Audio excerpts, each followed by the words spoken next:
I'm Nitsuhone, and as you can probably see, we're doing something a little bit different today. Today, I'm going to be doing a Q&A. I just hit 25,000 subscribers. Hopefully, I actually scheduled this video. I'm out of town this weekend.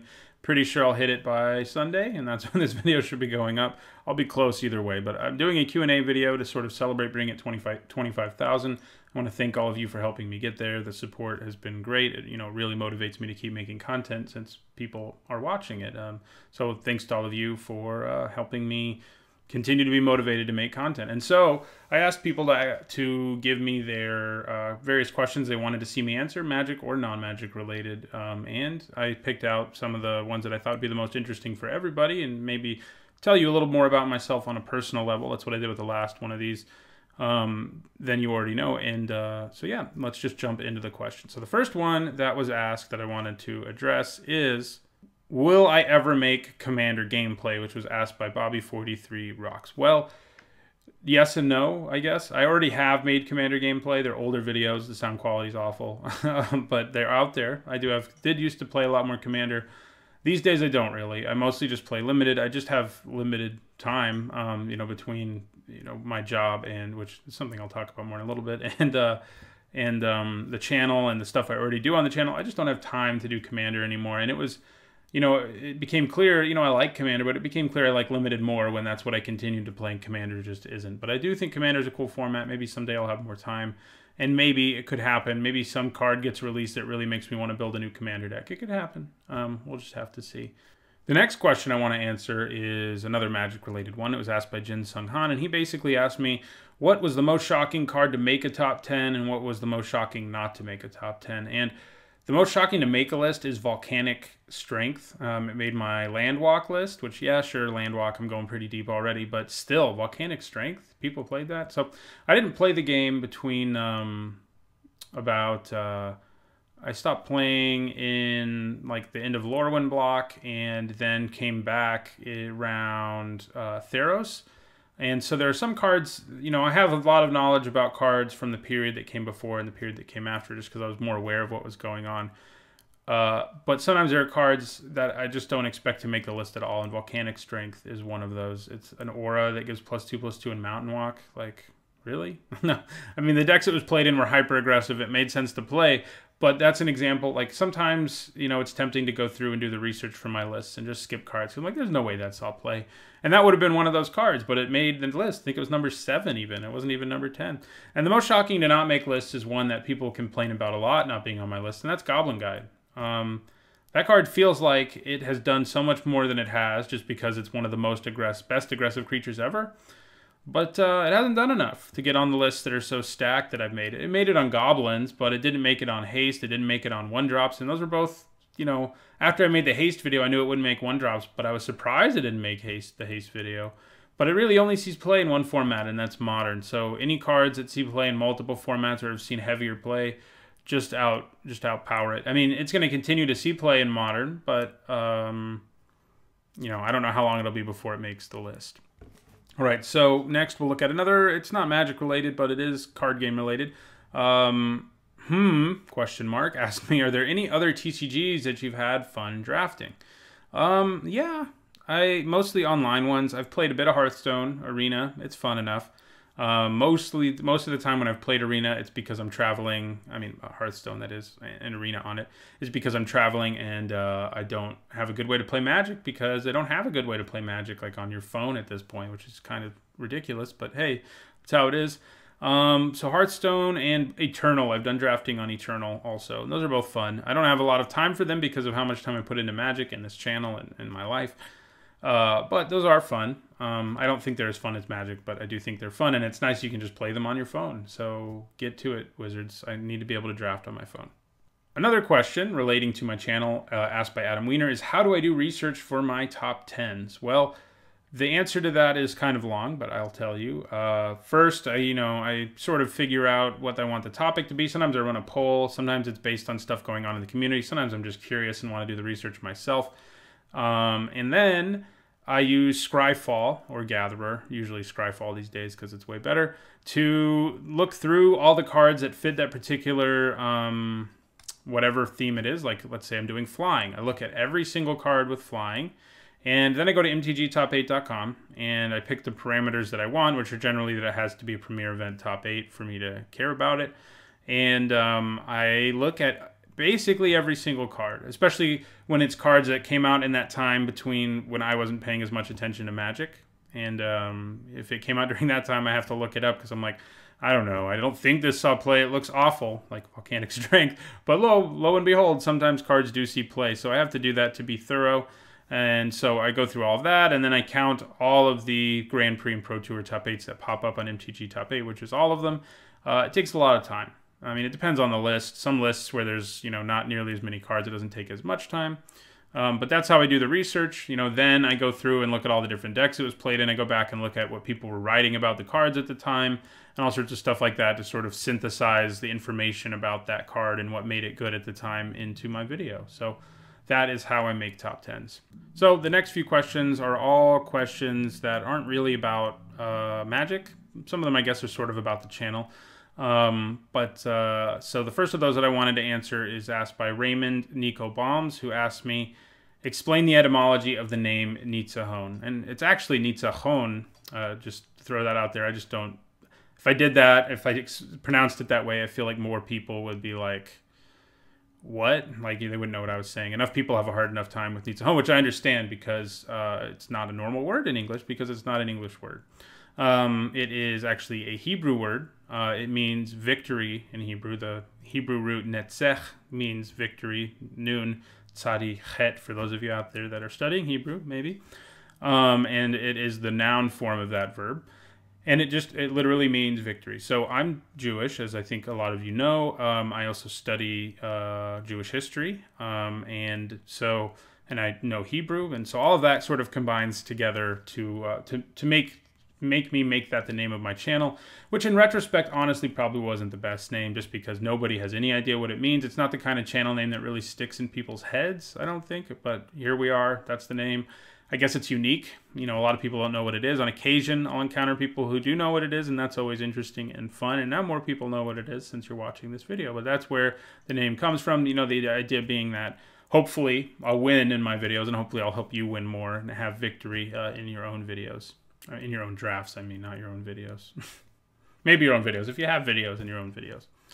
Another question someone asked me is, am I married? And this is asked by Arthur Cravo. Are you married and do you have kids? The answer to both of those is no, but almost married, basically. I have a fiance. We've been together in October. We will have been together for 4 years. We're engaged. We're getting married in October 2020, but we don't have kids yet. We are engaged, so we're almost married, but we're not quite there. Another question asked by Billy Nicholson is, what is your real job if you have one? Which is an interesting question to me. It's like, what do you think I make enough money off YouTube? That's hilarious. Anyway, I do have a real job. My title currently is I'm a lecturer of history. I have a PhD in history. I've talked about this a little bit before in other videos, Q&A and stuff. And I already mentioned that I study medieval Jewish history. And right now I'm teaching European history courses at the local university. And yeah, that's my job right now. It is not a long-term job. It's a 1-year appointment. So I'm applying for more jobs for the future. And hopefully I get a tenure track job this time around on the job search. Another question asked of my historian part of me rather than my magic part of me is, what is the least understood period in all of history in your opinion? Well, I'm a little biased studying medieval history, but I think it's medieval history. When you look at the general point of view that a lot of people have about the Middle Ages, stereotypically people think of it as the Dark Ages, even though that term really only applies to from about the 6th century to the 9th century. And even then, it's a little bit of an exaggeration. People think of the Middle Ages as just like this dark, horrible time period where nothing ever good happened. The church dominated everyone and treated them horribly, etc., etc., etc. It's not how it was. The Middle Ages are actually responsible for a lot of things that the Renaissance gets credit for. Among them are universities. That kind of education was born in the Middle Ages. It wasn't born in the Renaissance. It took off in the Renaissance, but by the beginning of the Renaissance, there were already about 40 universities in Europe, and they've been around since the 12th century or so. And somehow the Middle Ages get credit for some of the stuff that's more Renaissance-y, like the Inquisition that you think of as being medieval. The Spanish Inquisition was started in 1460-ish, sort of on the border between Renaissance and Middle Ages, right? But when things get really bad with the Inquisition, the torture and all of those things you hear about, it's during the Renaissance and the early modern period. It's during the Protestant Reformation. It's during when the church goes after people they view as heretics in that time period. That's when a lot of those horrible torture devices like the rack and the Iron Maiden are really in use. It's not during the Middle Ages like people think. People say medieval torture device, as a medieval historian, I guess I'm kind of bitter that people in general think of it as a period of bad stuff happening, but there was a lot of advancement. It's not the Renaissance, despite its name and despite what people of the Renaissance thought, didn't just spring out of nothing. The Middle Ages helped get things to the Renaissance. It helped set everything up. Education started to become more common. All sorts of things like that helped lead to things getting better in a lot of ways in the Renaissance and early modern period. And it's the part of the reason, if you're interested in this narrative, where it comes from, that the Middle Ages were bad and things got better in the Renaissance, comes from people during the Renaissance who thought of the Middle Ages as this incredibly negative period. I'm going pretty deep here, so you can skip this part if you're not interested, but they thought of the Middle Ages as this bad period, and they thought of themselves as this great rebirth of the Roman Empire. That's, Renaissance means rebirth.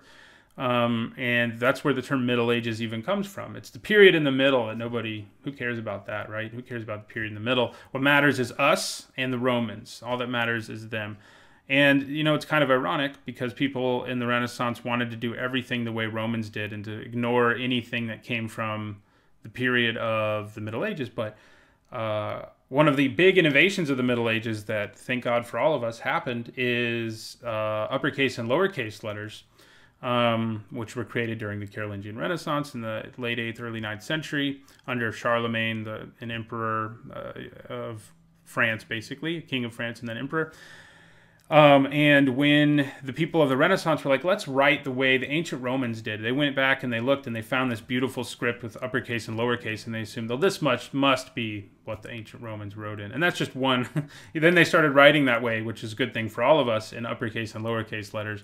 But it wasn't. It was medieval writing. And that's just one example of many of the people at the time of the Renaissance being kind of obsessed with ancient Rome in such a way that they kind of disregard their more recent past to an extent that they end up just being wrong about a lot of things. And that narrative has continued to exist today. It's also a narrative that's strengthened a little bit by some Protestant narratives that are talk about how bad the church was during the entirety of the Middle Ages, which is, again, not exactly true. The church actually gets really bad during the early modern period, and that's why the Protestant Reformation happens. It's not actually the Middle Ages, but that narrative also is something that creeps into people's minds, and they think of the Middle Ages as just a period of bad stuff. So, Middle Ages, most misunderstood period of European history, at least. I don't know as much about Asian history or even American history as I do about European, but of course I think the period I study is the most misunderstood and not well respected enough. Obviously, I'm biased.